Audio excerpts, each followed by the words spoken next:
matin, 5h, 7h, Mathieu Noël. Voici pour les titres de l'actualité de ce 27 septembre 2018 et tout de suite prenons le large. Le 4 novembre à Saint-Malo sera donné le coup d'envoi de la Route du Rhum. La 40e édition de cette course mythique en solitaire, sans escale et sans assistance sera présentée dans quelques heures. Parmi les concurrents, le détenteur du record du Tour du Monde, le Mbappé flottant, François Gabard, bonjour. Bonjour. Déjà en 2014, vous remportiez cette course entre Saint-Malo et Pointe-à-Pitre en Guadeloupe. Cette année encore, la traversée devrait durer environ une semaine. Une semaine, François, une broutille quand on a le record du Tour du Monde. C'est facile. Si la difficulté dans la durée, c'est sûr que c'est beaucoup plus court qu'un Tour du Monde. Mais c'est intense. Mais voilà, c'est plus intense. Donc il faut demander, c'est comme si un marathonien parlait à Usain Bolt. Et les marathoniens sont a priori capables de courir un 100 mètres, mais par contre de le courir en moins de 10 secondes, ça c'est un autre exercice. C'est plus compliqué. Est-ce que c'est le même bateau d'une compétition à l'autre? Là, le trimaran massif, la structure globale, c'est la même. Ouais, mais il a été modifié. Il a beaucoup été modifié pendant l'hiver. Et vous avez une formation d'ingénieur, donc vous suivez, vous contentez pas de monter sur le bateau au dernier moment, vous suivez toute l'élaboration, le calibrage de toutes les choses sur le bateau, c'est ça? Ouais, et c'est ça qui est passionnant, c'est dans le métier de marin, une grosse partie se fait à terre, dans la conception, la réalisation, la construction des bateaux. Et c'est vrai qu'au départ de Saint-Malo, le 4 novembre à 13h02, il y a déjà des décisions qui ont été prises, il y a déjà des choix qui ont été pris, c'est un sport mécanique et voilà, la course a commencé bien plus tôt. C'est un peu secret tout ça? Vous essayez pas de savoir ce qu'ont fait les concurrents? Vous imaginez l'esprit retors du benchmarking ou de l'espionnage, ça dépend comment, c'est un peu moins. Mais oui, évidemment, comme dans tout milieu compétitif, on regarde ce que font les adversaires, on essaye de comprendre, on essaie de s'en inspirer et on essaie de progresser tous ensemble. Alors pour le coup, votre bateau massif a beaucoup évolué techniquement, nouveau safran, nouvelle dérive, nouveau Genre, tu foil. sais ce que c'est? Si, pardon, je me renseigne, excusez-moi Mathieu Noël. C'est quoi l'intérêt de tout ça? C'est d'aller plus vite. On a l'impression que les bateaux volent aujourd'hui au-dessus de l'eau. Exactement. À terme, l'idée, c'est d'aller le plus vite possible. Ça, c'est l'objet. Comment y aller? Aujourd'hui, une piste de développement qui est juste extraordinaire et très intéressante, c'est de voler au-dessus de l'eau. Pourquoi on vole au-dessus de l'eau? C'est parce que grâce à ces foils qui s'appuient dans l'eau, qui permettent au bateau de sortir au-dessus de l'eau, la traînée des foils est bien moins importante que la traînée d'une carène, de l'ensemble de la coque. Donc ça va plus vite. Et donc on va plus vite. Donc, voilà. Et vous êtes navigateur ou aviateur?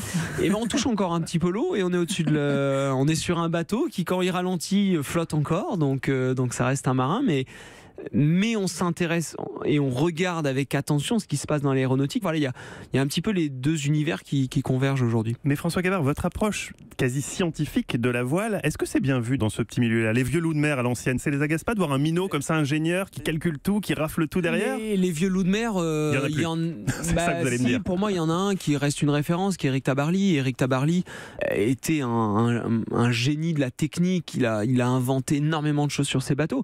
Et Eric était un technicien hors pair et passait lui aussi énormément de temps en amont des courses à terre pour construire des bateaux et essayer d'imaginer des bateaux plus rapides. Moi, j'ai une question. Cet été, avec mon catamaran de location, j'ai taquiné les 8 nœuds. Vous me battez?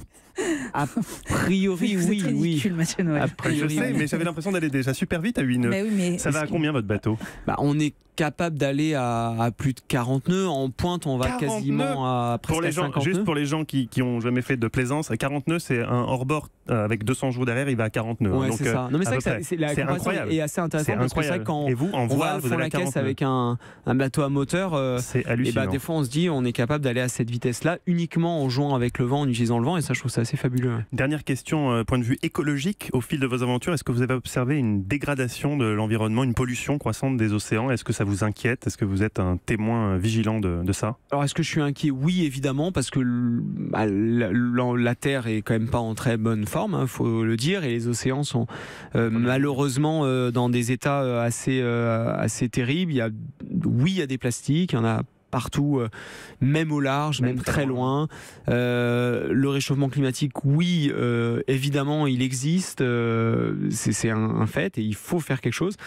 Et ce qu'on fait avec nos bateaux à voile, mine de rien, même s'ils sont pas, c'est pas non plus parfait, on a des bateaux en carbone on pourrait faire beaucoup mieux dans la conception et la construction de nos bateaux.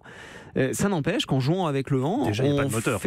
Mais c'est essentiel. Ça paraît bête, mais juste en jouant avec une énergie qui est le vent, on arrive à tourner autour de la planète en 42 jours. Et rien que ça, moi, je trouve ça plutôt chouette et plutôt sympa. Et les progrès qu'on fait aujourd'hui avec nos bateaux à voile, grâce à cette énergie, des foils, grâce au vol, on arrive à aller très très vite sur l'eau sans utiliser beaucoup d'énergie parce qu'on a moins de frottement, et je trouve ça assez positif dans la démarche et je trouve ça assez inspirant en fait, parce que les bateaux aujourd'hui, le transport maritime reste quand même quelque chose de très important dans le monde pour nous tous. Là, très on voit des cargos à voile. Et on pourrait imaginer de belles choses dans les années qui viennent. Bon, cet été vous m'emmènerez et puis on vous essaierait de pousser un peu mon catamaran. On verra combien vous l'emmenez. Merci beaucoup François Gabard. Bonne chance à vous.